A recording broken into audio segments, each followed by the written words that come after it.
தினம்தோறும் விளக்கேற்ற நல்ல எண்ணெய் இதயம் நல்லெண்ணெய்.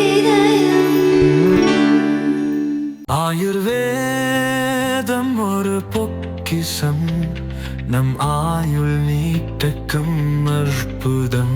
Doctor Srivarma's.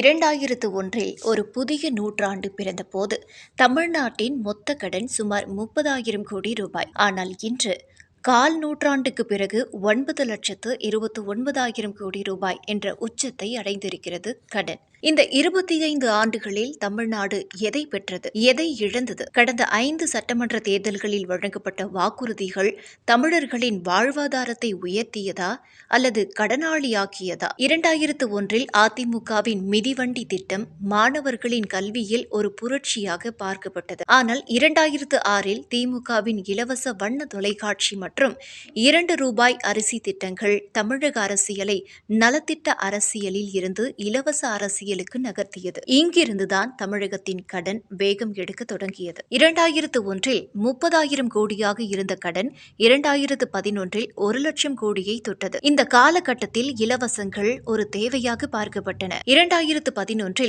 AIADMK பங்களிப்பால் mixie, grinder, மின்விசிறி என இலவசங்களின் பட்டியல் நீண்டு கொண்டே போனது.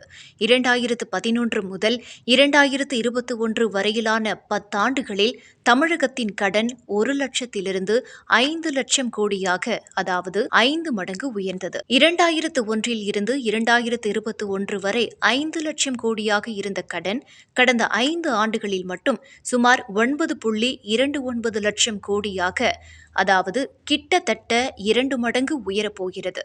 20 வருடத்தில் ஏறிய கடன் 5 வருடத்தில் ஏறுகிறது என்றால் அது எதை காட்டுகிறது? வளர்ச்சியா அல்லது நிதி மேலாண்மை தோல்வியா? ஒரு மாநிலத்தின் நிதி ஆரோக்கியம் என்பது அதன் வருமானம் மற்றும் செலவை பொறுத்தது. தமிழக பட்ஜெட் 2025-26 படி நாம் கடனுக்காக கட்டப்போம் வட்டி மட்டும் 69,114 கோடி ரூபாய். இது வியக்கத்தக்க ஒரு தகவல். ஏன் தெரியுமா? தமிழகத்தின் எதிர்காலமான பள்ளிக்கல்வித்துறைக்கு வெறும் 57,783 கோடி மட்டுமே ஒதுக்கப்படுகிறது. அதைவிட வட்டி கட்டவே அதிக பணம் செலவழிக்கிறது. நலத்திட்டங்கள் அவசியம் என்பதில் மாற்று கருத்து இல்லை. ஆனால் அந்த திட்டங்கள் எந்த பணத்தில் செயல்படுத்தப்படுகின்றன? 2021 இருந்து இதுவரை மின்சார கட்டணம், சொத்து வரி, பத்திரப்பதிவு கட்டணம், ஆவின் பால் விலை என அனைத்தும் பல மடங்கு உயர்ந்துள்ளன. ஒரு கையில் அரசு தரும் 1000 ரூபாய் சலுகையானது இன்னொரு கையில் விலைவாசி உயர்வு மற்றும் வரி மூலம் மக்களிடமிருந்தே திரும்ப பெறப்படுகிறது. நிர்வாக திறமை என்பது நஷ்டத்தை குறைப்பதே. தமிழக மின்சார வாரியத்தின் கடன் சுமை இன்று 1.35 லட்சம் கோடியை தாண்டுகிறது. CAG அறிக்கைகள் தொடர்ந்து நிதி இழப்புகளை சுட்டிக்காட்டுகின்றன. தனியாரிடம் அதிக விலைக்கு மின்சாரம் வாங்கும் முடிவுகள் யாருக்காக எடுக்கப்படுகின்றன? நிர்வாக தவறுகளால் ஏற்படும் நிதி படுகொலியை சாமானிய மக்களின் மின்சார கட்டணத்தை உயர்த்தி சரி கட்டுவது ஒரு முற்போக்கான அரசுக்கு அழகா? இந்த 25 ஆண்டுகளில் கவனித்த ஒரு விஷயம், தேர்தல் அறிக்கையில் சொல்வது எல்லாம் நடப்பதில்லை. ஒருவேளை இந்த அரசுகள் சொன்ன அனைத்து வாக்குறுதிகளையும் நிறைவேற்றி இருந்தால் மாநிலத்தின் கடன் இந்நேரம் 12 லட்சம் கோடி ரூபாயை தாண்டியிருக்கும். சரி, இவ்வளவு பெரிய கடனில் இருந்து மீள மக்களை வரி போட்டு வதைத்து இலங்கை போல் தமிழ்நாட்டிலும் நடப்பதை தவிர வேறு வழிகள் இல்லையா? நிச்சயமாக இருக்கிறது. அதற்கு தேவை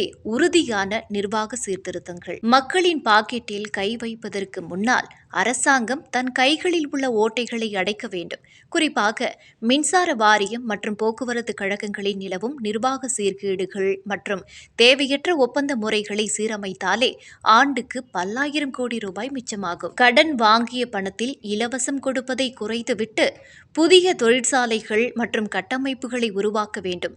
இதன் மூலம் வேலைவாய்ப்பு பெருகும். அதன் மூலம் வரும் வரி வருவாய் தானாகவே கடனை அடைக்க உதவும். குஜராத் மற்றும் ஒடிசா மாநிலங்கள் இந்த கொள்கையின் மூலமே தங்கள் கடனை கட்டுக்குள் வைத்துள்ளன. அரசியல் காரணங்களுக்காக மத்திய அரசின் திட்டங்களை எதிர்ப்பதை விடுத்து அவர்களோடு இணக்கமாக செயல்பட்டு மாநிலத்திற்கு தேவையான மெகா திட்டங்களை கொண்டு வர வேண்டும். இதன் மூலம் மாநிலத்தின் நிதி சுமை குறையும், வளர்ச்சி வேகம் எடுக்கும். 2001 முதல் 2026 வரையிலான இந்த பயணம் நமக்கு கற்பிக்கும் பாடம் ஒன்றுதான். நிஜமான வளர்ச்சி என்பது அரசாங்கம் இலவசம் தருவதில் இல்லை, மக்கள் இலவசங்களை தேடாத அளவிற்கு அவர்கள் வாழ்வாதாரத்தை உயர்த்துவதிலேயே உள்ளது.